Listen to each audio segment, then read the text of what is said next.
Today I'm going to show you guys how to pop out your SIM and SD card from T-Mobile's new Revelry Plus.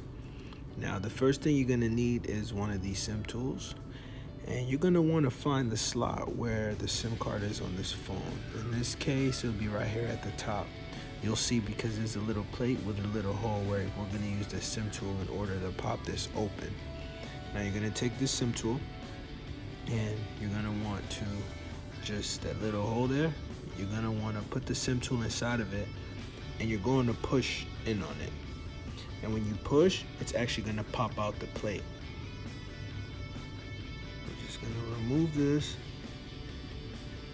and there you go. Right here is where you could put the SIM card and the SD card. It looks like maybe there's a version of the phone where you could have dual SIM cards. I'm not sure, but it's covered up in this case. But here is where you're going to put the SD card and the SIM card for your service. Now we're just going to pop that right back in there. Once the SIM card and the SD are on these plates, you just pop that right back in, close it up, and then you have it. That's it. Now you have your SD and your SIM card inside of the phone.